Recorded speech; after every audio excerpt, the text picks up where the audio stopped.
khususnya. Kita di sini tentunya lebih banyak sharing, Pak ya. Mungkin lebih tepatnya gitu, bukan maksud untuk mengajarkan. Nah, kita sedikit mengulas tentang pentingnya konseling gizi. Tentu kita akan refresh sebentar, apa sih tujuan kita memberikan konseling gizi itu? Yang pertama, kita mencapai kesehatan optimal untuk klien kita, yakni kita membantu individu memahami perilaku terkait kebutuhan gizi, serta kita memberikan pilihan makanan yang tepat untuk klien kita. Tentunya adalah terkait pencegahan penyakit, baik kronis dan lain sebagainya. Nah, kemudian kita masuk ke tantangan dalam konseling gizi. Yang pertama terkait kurangnya waktu. Tentunya keterbatasan waktu klien untuk berkonsultasi secara mendalam, kemudian motivasi yang sangat rendah, kemudian akses informasi yang terbatas, serta dukungan sosial yang kurang. Mungkin ini sangat berkaitan dengan kondisi real kita di lapangan terkadang yang berkaitan dengan konseling gizi itu sendiri. Oleh karena itu nanti ada beberapa tips dan trik yang akan kita sampaikan bagaimana dalam hambatan-hambatan atau tantangan ini bisa kita minimalisirkan nantinya. Nah, tentunya peran media dalam konseling gizi, yakni yang pertama adalah untuk menarik perhatian, tentu perhatian dari klien kita. Kemudian memudahkan pemahaman, artinya sebagai jembatan dari informasi yang kita sampaikan dengan menggunakan media sebagai jembatan untuk memudahkan dari si klien untuk memahami isi atau maksud tujuan pembicaraan kita, serta yang ketiga adalah meningkatkan keterlibatan. Maksudnya di sini adalah media dapat mendorong klien untuk berpartisipasi aktif, misalnya berkaitan dengan menggugah seleranya untuk melihat hal-hal yang baru dan lain sebagainya. Itu peran media dalam konseling gizi itu sendiri. Kemudian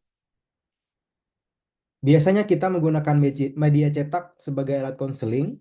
Tentu contohnya ada brosur, leaflet, bisa buku saku, kemudian dan lain sebagainya yang menjadi alat bantu konseling kita.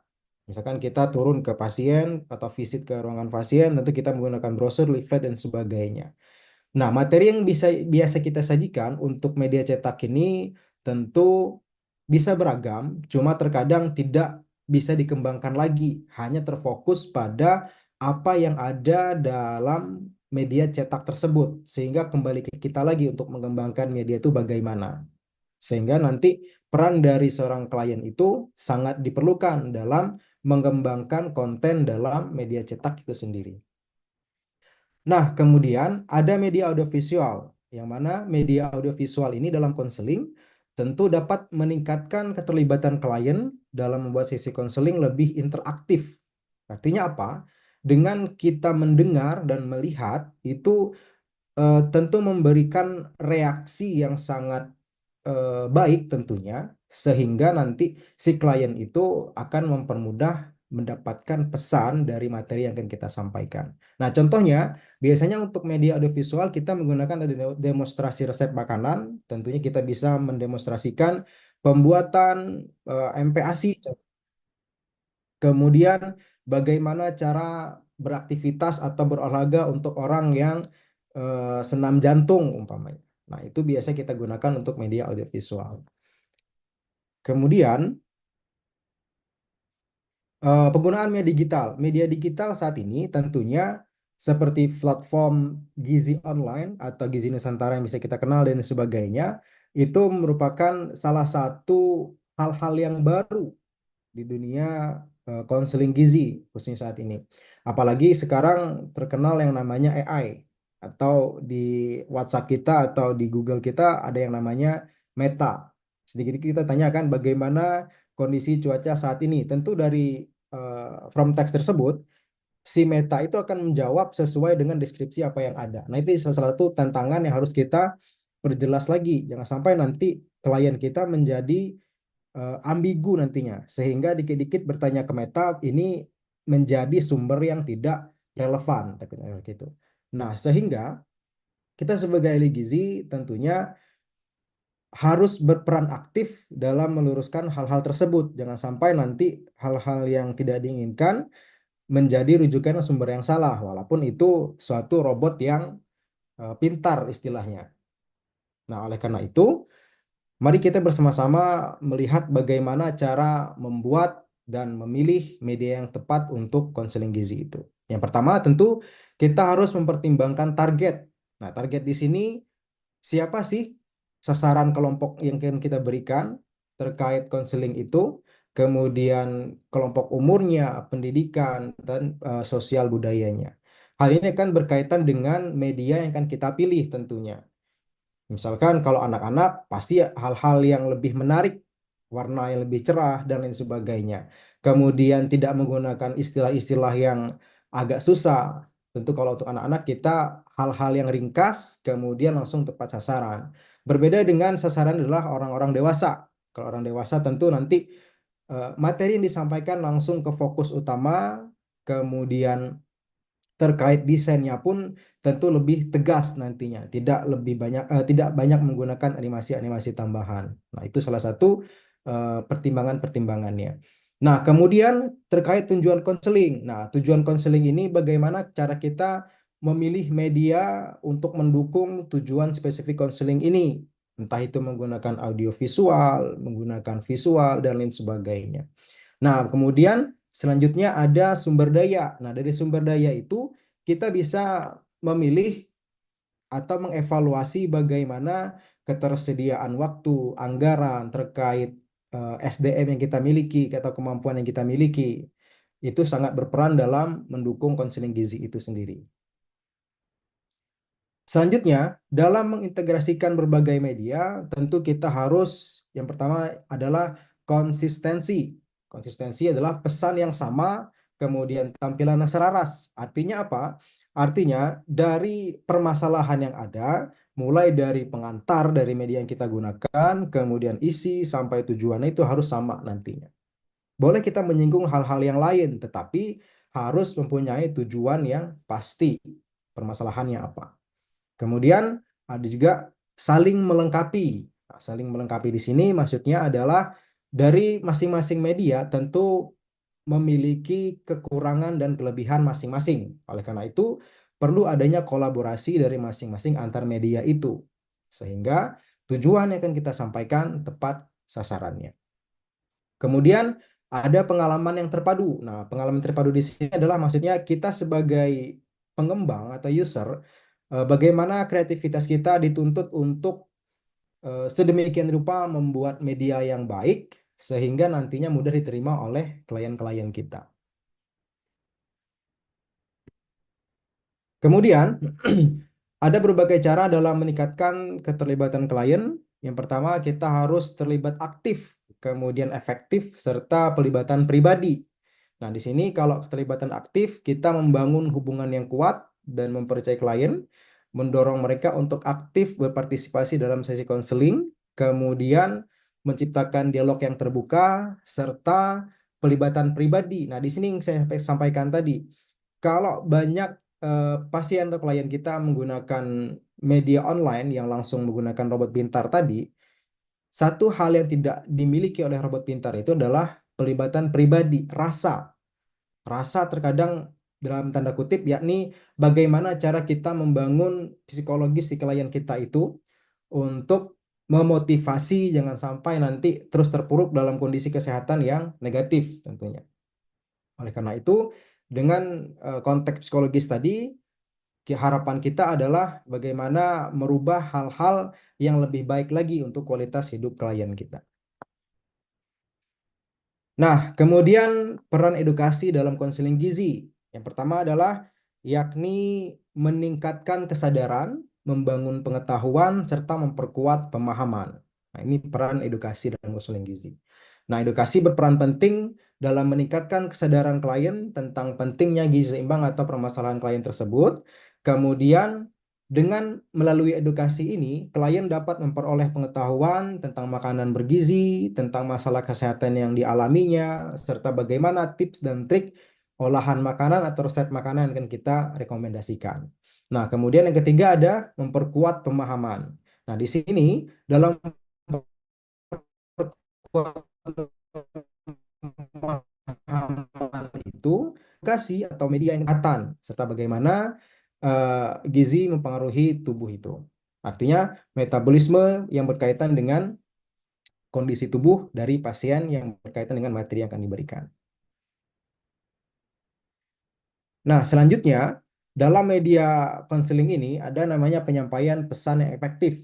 Tentu kita harus jelas dan ringkas. Seperti yang saya sampaikan tadi, jelas ringkas di sini maksudnya gunakan bahasa yang mudah dipahami oleh klien, hindari istilah yang teknis. Biasanya kan kita biar terlihat kekinian kita menggunakan istilah-istilah medis biar terlihat kekinian gitu. Nah, itu terkadang ada beberapa kondisi pasien mereka masih awam hal-hal yang seperti itu. Oleh karena itu, tentu kita harus menggunakan kalimat jelas dan ringkas. Kemudian menarik perhatian. Nah, menarik perhatian di sini gunakan bahasa yang relevan. Gunakan bahasa yang relevan itu maksudnya sesuai dengan kelompok umurnya. Misalkan kita sesama teman sejawat yang masih seumuran, kita boleh menggunakan halo gengs, hey guys, dan lain sebagainya untuk memulai awal dari pendahuluan dalam konseling itu untuk membangkitkan gairah suasana konseling tersebut. Kemudian dorong tindakan. Nah, dorong tindakan ini berikan rekomendasi yang konkret dan mudah diikuti oleh klien. Tentunya kita sebagai konselor menjadi role model bagi mereka. Bagaimana perilaku kita itu sedikit banyak akan dilihat oleh klien itu. Sampai nanti kita memberikan edukasi tentang A, B, C, D, pola makan yang baik, tetapi kita sendiri belum menerapkannya. Nah, itu akan sedikit berpengaruh pada uh, yang akan diikuti oleh klien itu sendiri. Kemudian menyesuaikan media dengan target sasaran tadi. Nah, saya sampaikan di awal, tentunya berkaitan dengan usia, kemudian pendidikan dan budaya. Nah, di sini untuk usia, anak-anak mungkin lebih tertarik pada media yang interaktif dan menyenangkan, sedangkan orang dewasa mungkin lebih suka informasi yang ringkas dan jelas, tidak suka bertele-tele intinya kalau orang dewasa. Nah, oleh karena itu, Eh, dengan tips dan trik ini kita bisa menyesuaikan, oh kira-kira siapa sih sasaran yang akan saya berikan konseling itu, sehingga nanti tidak salah dalam penggunaan medianya. Kemudian membangun komunikasi interaktif. Tentu ketika kita memberikan konseling, kita akan melakukan tanya jawab dan diskusi bersama dalam membangun proses konseling itu sehingga berjalan dengan baik nantinya untuk menurunkan atau meningkatkan derajat kesehatan dari pasien. Nah, tentunya dalam konseling itu kita memperkuat pemahaman klien terkait konfirmasi, pertanyaan, serta ilustrasi. Nah, ini biasanya kita gunakan konfirmasi, kita memastikan klien apakah memahami pesan yang kita sampaikan telah diterima dengan baik atau belum. Kemudian kita ilustrasikan. Nah, biasanya untuk ilustrasi ini kita menggunakan media-media tadi, media cetak atau media visual, media audiovisual sebagai contoh ilustrasi yang mudah dipahami agar tidak terjadi kesalahan persepsi. Misalkan contohnya kalau kita sering visit ke ruangan pasien, misalkan kita bertanya, tadi makan apa Bu? Tadi siang makan apa Bu? Contohnya gitu kan. Misalkan dia menjawab makan satu potong ayam goreng. Nah, kalau tidak ada konversi yang bisa kita gunakan adalah foto makanan, itu kan nanti bisa menjadi salah persepsinya untuk terkait ukuran dan bentuk dari makanan yang dikonsumsi. Oleh karena itu, perlu yang namanya ilustrasi dalam beberapa visual-visual media yang kita akan tampilkan. Tentunya konseling di sini adalah mendorong perubahan perilaku, kemudian memberikan motivasi, serta kita harus melakukan pemantauan dan evaluasi dalam pemberian proses konseling ini. Tentunya Bapak Ibu sudah sering melakukan hal itu, baik itu memberikan materinya yang disampaikan ke pasien, memberikan motivasi dan dukungan, serta melakukan pemantauan dan evaluasinya. Nah, terkait pengembangan media inovatif, saat ini sangat berkembang dengan pesat, banyak teknologi yang baru yang berkaitan dengan pembuatan konten-konten yang menarik dan interaktif untuk membantu dalam proses media konseling gizi itu sendiri. Nah, tentunya dengan pendekatan kreatif kita, kita harus mencoba atau bereksperimen dengan banyak media. Contohnya kita biasa menggunakan leaflet, Kita harus memulai bagaimana cara membuat video pendek, animasi, atau game edukatif lainnya. Nah, oleh karena itu, dengan pengembangan eksperimen, jangan lupa nanti kita harus mengevaluasi kira-kira cocok nggak diterapkan pada kelompok umur tertentu dari media yang kita gunakan. Harapannya, ketika diterima dengan baik, tentunya pas penerapan nanti bisa digunakan dengan optimal. Kemudian peran teknologi dalam konseling gizi. Nah, saat ini banyak aplikasi kesehatan yang membantu atau memantau asupan gizi kita, baik itu aktivitas fisik dan pola tidur. Kemudian platform telekonseling yang memungkinkan bisa menggunakan Zoom meeting juga dan lain sebagainya. Kemudian ada basis data nutrisi digital yang menyediakan informasi terkini tentang makanan, kandungan gizi, dan sebagainya. Oleh karena itu, terkadang ada beberapa hal di sekitar kita, tapi kita belum sadar untuk menggunakannya. Contohnya dari smartphone kita. Yang mana dari smartphone masing-masing kan itu sudah terinstall beberapa aplikasi kesehatan yang bisa mengukur aktivitas fisik, berapa langkah dalam sehari, kemudian bagaimana pola tidur kita, bahkan bisa mengukur bagaimana mood kita hari ini. Nah, itu perkembangan teknologi itu sangat pesat dalam kehidupan kita sehari-hari. Oleh karena itu, kita sebagai ahli gizi harus bisa memanfaatkan hal tersebut dalam mendukung keilmuan kita dalam memberikan pelayanan kepada klien kita. Nah, kemudian kita harus memaksimalkan penggunaan media. Yang pertama terkait personalisasi. Sesuaikan media dengan kebutuhan dan preferensi klien kita. Kemudian kita lakukan evaluasi berkelanjutan. Hal ini apa tujuannya? Yakni ketika ada hal yang perlu diperbaiki sebelum kesempurnaan produk itu jadi, kita bisa merubah atau menambah hal-hal yang kurang dari eh, ide yang akan kita kembangkan.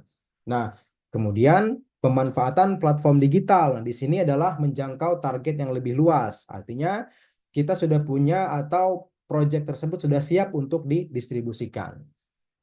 Dengan harapannya dari berbagai ide kita evaluasi, kemudian kita sampaikan itu menjadi tahapan-tahapan yang sesuai. Artinya tidak semerta-merta kita punya ide langsung didistribusikan, tidak. Artinya banyak tahapan yang harus kita lalui. Baik itu ide, kemudian penerimaan masyarakat sebelum dipubliskan dan lain sebagainya. Nah, kemudian bagaimana cara kita mengembangkan kompetensi kita? Tentu kita harus banyak ikut pelatihan yang berkelanjutan. Nah, ini bisa mempengaruhi pengetahuan kita dalam membuat media-media interaktif. Contohnya kita bisa mengikuti pelatihan atau workshop. Saat ini banyak berkembang, misalkan mengikuti pelatihan aplikasi Canva untuk membuat leaflet, kemudian brosur atau video dan lain sebagainya. Kemudian pengembangan diri. Nah, pengembangan diri di sini kita meningkatkan kemampuan komunikasi, kemudian empati, motivasi diri untuk membangun hubungan yang positif dengan klien. Karena ini yang tidak bisa dimiliki oleh robot pintar tadi yang saya sampaikan. Tentu kalau untuk kepintaran kita bisa diadu, bahkan kita lebih pintar tentunya. Nah, akan tetapi untuk rasa berkaitan dengan empati tadi yang yang tidak dimiliki oleh robot pintar tadi. Sehingga kita sebagai tenaga profesional harus menjunjung tinggi nilai-nilai itu. Kemudian memastikan aksesibilitas media. Nah, terkadang kita membuat media tetapi tidak memperhatikan bagaimana bahasa yang kita gunakan, kemudian subtitlenya, umpamanya kita menggunakan bahasa-bahasa yang ilmiah atau kekinian. Akan tetapi audiens kita adalah orang-orang yang belum memahami hal tersebut. Nah, sehingga kita perlu melakukan subtitle atau teks deskripsi pada video yang akan kita berikan. Nah, kemudian jangan lupa pula desain yang ramah bagi penyandang disabilitas visual. Baik itu tingkat kecerahannya, kontras warna, dan lain sebagainya itu harus kita perhatikan juga. Agar bisa menyesuaikan dengan kondisi klien-klien kita nantinya. Kemudian jangan lupa kolaborasi lintas profesi. Nah, ini menjadi hal yang penting. Pentingnya tim di sini adalah konseling gizi lebih efektif jika dilakukan dengan pendekatan tim. Artinya kita bisa berdiri sendiri, tetapi alangkah lebih baik kita dengan melibatkan tim. Tujuannya apa? Tujuannya adalah dengan tim tersebut kita bisa memberikan banyak masukan. Ketika ada kekurangan, kita bisa evaluasi bersama-sama terkait kesempurnaan media yang kita gunakan. Nah, biasanya kerjasama lintas profesi ini bisa berupa tenaga kesehatan dan profesional lainnya. Contohnya kita umpamanya belum mahir nih di bidang desain grafis atau visual. Nah, tentu kita bisa melibatkan tenaga profesional lain sehingga dapat bekerja sama untuk memberikan solusi yang holistik tentunya. Kemudian di sini ada sedikit berbagi best practice berkaitan dalam penggunaan media dalam konseling gizi. Tentunya adalah meningkatkan standar, kemudian memberikan inovasi, serta meningkatkan keterampilan. Belum ada balasan beliau, Nah, biasanya berbagai begitu. praktik penggunaan media untuk meningkatkan kualitas konseling gizi ini tentu akan membangun standar yang lebih tinggi. Tadi saya sampaikan, kalau kita hanya sendiri, tentu kan kita hanya melihat dari apa yang dalam pikiran kita. Tapi kalau melibatkan tim, tentunya standar itu akan lebih baik lagi nantinya, karena ada satu hal kolaborasi yang baik. Kemudian kita bisa melakukan inovasi hal-hal yang lebih baik lagi dengan bertukar ide, kemudian menumbuhkan kreativitas yang baru dengan berkumpulnya tim-tim baik itu tenaga kesehatan maupun tenaga profesional lainnya. Kemudian peningkatan kualitas konseling itu kita ukur biasanya menggunakan evaluasi, kemudian pengembangan kompetensi serta inovasi teknologi. Kita biasanya terus melakukan evaluasi sejauh mana sih penerimaan media yang kita berikan dari klien yang kita berikan materi-materi tersebut. Nah, tentunya misalkan kita masih merasa oh kita perlu upgrade ilmu nih, pasti kita akan melakukan pengembangan kompetensi yang berkaitan dengan pengetahuan, keterampilan, baik untuk membuat media ataupun mengembangkan media itu sendiri. Nah, selanjutnya di sini saya akan sharing berdasarkan hasil penelitian saya terdahulu. Di sini saya menggunakan media bernyanyi atau format MP3 dan permainan kartu bergambar yang mengukur sikap dan perilaku gizi pada anak taman kanak-kanak. Tentunya yang saya sampaikan tadi, ketika kita menggunakan media untuk anak-anak, warnanya pun harus menarik sehingga mereka tidak merasa bosan nantinya. Begitu juga dengan kelompok umur lainnya. Tentu kita harus punya tips dan trik untuk bagaimana sih nanti bisa menyesuaikan dengan kondisi si klien kita. Nah, balik lagi dengan media yang saya gunakan ini, di sini saya memberikan intervensi ke anak-anak untuk bernyanyi bersama tentang aku suka buah dan sayuran.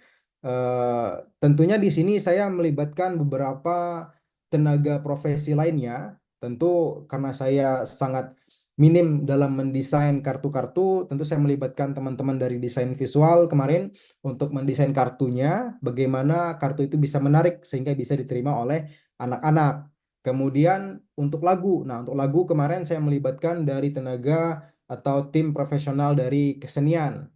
Mereka membuat notasinya dan lain sebagainya. Nah, sehingga kolaborasi itu terjadi dengan tujuan adalah meningkatkan pengetahuan ataupun keterampilan dari kita sebagai pengguna media itu. Nah, tentunya dengan hasil dari penelitian itu didapatkan pada kelompok gabungan. Kelompok gabungan di sini adalah teknik bernyanyi dan permainan kartu. Itu dinilai lebih signifikan peningkatannya pada sikap dan perilaku anak taman kanak-kanak dibandingkan pada kelompok bernyanyi sendiri dan kelompok permainan kartu sendiri. Nah, sedangkan untuk kelompok kontrol kemarin, saya memberikan edukasi berupa penyuluhan biasa yang menggunakan tanya jawab atau diskusi biasa. Nah, mungkin di sini kita bisa mendengar lagu dari sebentar bisa nggak diklik ya.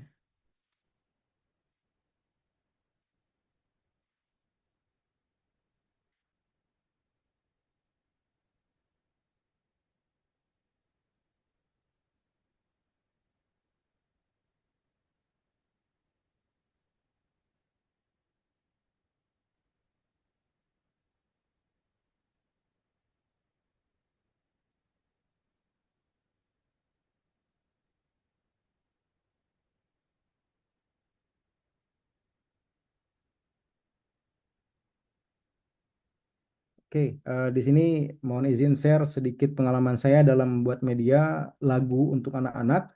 Mungkin nanti bisa diadopsi pada kelompok anak-anak nantinya.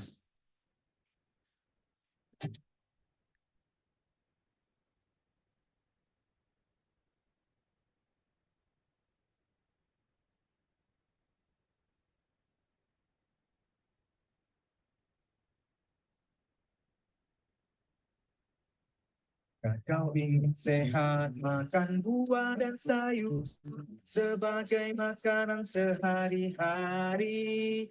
Makanlah satu mangkuk sayur-sayuran, 3 potong buah setiap hari. Semua buah dan sayur bagus dimakan, yang warna merah, hijau, kuning, oranye. Ayolah kawan, kita gemarkan untuk kesehatan kita semua.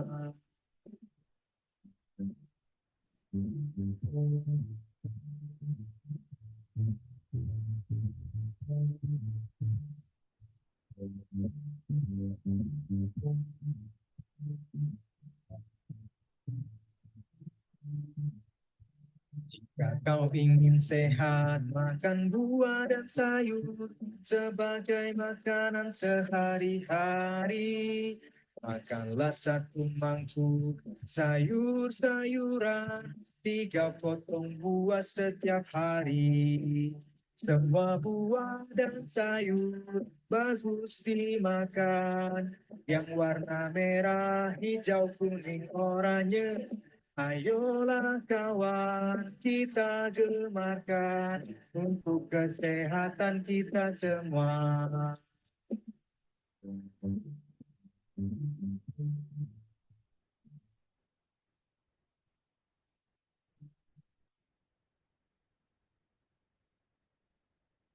Oke, apakah terdengar lagunya tadi, Pak?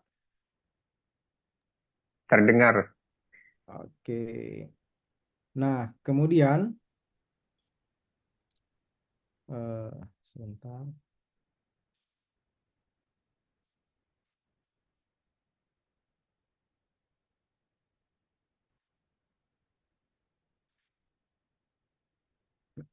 Nah, kemudian kita lanjut lagi dari media yang saya gunakan tadi. Saya memberikan intervensi untuk 3 kali pengulangan bernyanyi bersama-sama pada anak TK, kemudian untuk kelompok permainan kartu bergambar. Di sini saya memberikan satu permainan tebak aku, istilahnya. Tebak aku itu misalkan sini satu clue orang, satu orang yang menjadi pembaca clue-nya, satu orang yang menjawab apa isi dari dalam kartu, apa isi gambar dalam kartu tersebut. Nah, sehingga nanti akan berpengaruh pada pengetahuan sikap maupun perilaku dari anak-anak itu. Nah, di sini terkait efektivitas metode pendidikan gizi, tentu hal bernyanyi bisa memfasilitasi kreativitas dan ekspresi diri pada anak-anak. Kemudian untuk permainan kartu, tentunya bisa meningkatkan interaksi sosial dan psikologisnya bagi anak-anak itu sendiri. Nah, untuk metode gabungan di sini adalah menghasilkan perubahan positif dalam pengetahuan, sikap, dan perilakunya. Pendidikan gizi yang menggabungkan berbagai metode terbukti lebih efektif dalam meningkatkan sikap dan perilaku gizi anak-anak. Ini sesuai dengan kerucut pendidikan, istilahnya dari sumber Enggar Dale kalau nggak salah, kerucut pendidikan itu. Di kerucut pendidikan itu disebutkan adalah semakin dekat dengan realita, itu semakin tinggi tingkat penerimaan dari eh, peserta didik itu sendiri. Nah, untuk media audiovisual itu dia masuk ke urutan 3 teratas, artinya sudah mendekati hal yang real. Ketika melihat ada gambar, kemudian ada suaranya. Nah, sehingga terbukti bisa meningkatkan pengetahuan untuk anak-anak pada pendidikan gizi yang saya berikan kemarin. Kemudian dalam program itu kami melakukan pengabdian masyarakat dari tim dosen gizi dengan judul mitranya adalah pemberdayaan minat anak sekolah dasar terhadap konsumsi buah dan sayuran. Nah, di sini kami memberikan intervensi atau melakukan pengabdian ke dua sekolah. Yang pertama SD Muhammadiyah dan SDN 52 Pangkal Pinang. Kami memberikan intervensi yang pertama adalah bernyanyi bersama, kemudian memberikan paparan tentang pentingnya asupan buah dan sayuran, serta memberikan makanan atau ada istilahnya ada istilahnya reward bagi yang bisa menghabiskan makanan tepat waktu atau cepat dibandingkan teman-teman lainnya. Nah, dari hasil pengabdian ini tentu eh, untuk asupan sayuran, nah paling disukai pada anak-anak adalah pecel, itu sangat suka. Kemudian capcay pada 5 hari berturut-turut, capcay itu suka. Kemudian pada tumis buncis wortel itu rata-rata suka. Kemudian bayam jagung itu sangat suka. Serta hari kelima kami memberikan intervensi tumis kecambah sawi, itu respon dari anak-anak adalah suka. Jadi kami yang pertama adalah memberikan intervensi bernyanyi, kemudian memberikan makanan secara langsung, kemudian yang ketiga adalah memberikan reward kepada anak-anak yang menghabiskan makanannya. Nah, kemudian untuk asupan buah dari 5 hari berturut-turut itu didapatkan hasil sebagian besar anak sangat suka dari buah-buahan yang ada. Sehingga kami berharap nantinya tentu dengan program yang ada ini bisa menjadi salah satu referensi bagi pemerintah ataupun sektor terkait dalam meningkatkan asupan buah dan sayuran pada anak-anak khususnya. Nah, kemudian dari hasil pengabdian itu, beberapa faktor yang mempengaruhi konsumsi buah dan sayuran. Yang pertama adalah terkait kesukaan makanan. Salah satu pendorong terpenting konsumsi makanan, artinya kita memperkenalkan makanan ke anak-anak. Kemudian melalui media bernyanyi dengan konten yang asik tadi, bisa memberikan perkembangan psikologis dan memfasilitasi kreativitas anak-anak untuk memudah mengingat pesan yang disampaikan. Kemudian dengan keterpaparan berulang atau berulang setiap hari berturut-turut, itu bisa meningkatkan familiaritas atau sangat mudah nih dikenang, udah terpapar nih saya gitu. Artinya kita mengulang terus dalam 5 hari berturut-turut itu tentang materi yang diberikan. Kemudian akses. Nah, akses di sini karena kita memberikan langsung berupa makanan ke anak-anak, tentunya mereka akan mengambil keputusan secara real, suka atau tidak terkait makanan yang diberikan. Nah, kemudian sedikit kita masuk kesimpulan. Jadi pentingnya media sangat penting untuk meningkatkan efektivitas konseling gizi ini. Kemudian keterlibatan klien dalam mendukung media yang kita berikan itu sangat berperan juga. Nanti kita sudah membuat media, tetapi dari klien ini tidak memberikan respon, kan terkadang hal yang perlu kita evaluasi lagi, kira-kira di mana nih kesalahannya. Sehingga tadi perlu kita melakukan evaluasi atau perbaikan-perbaikan sebelum kita meluncing satu ide yang kita dapatkan. Kemudian yang terakhir adalah jangan lupa untuk inovasi terus-menerus dalam penggunaan media untuk mencapai hasil yang optimal. Mungkin cukup dari saya, Pak, sharing pada siang hari ini. Mungkin nanti bisa diterapkan atau diikuti oleh teman-teman sejawat lainnya.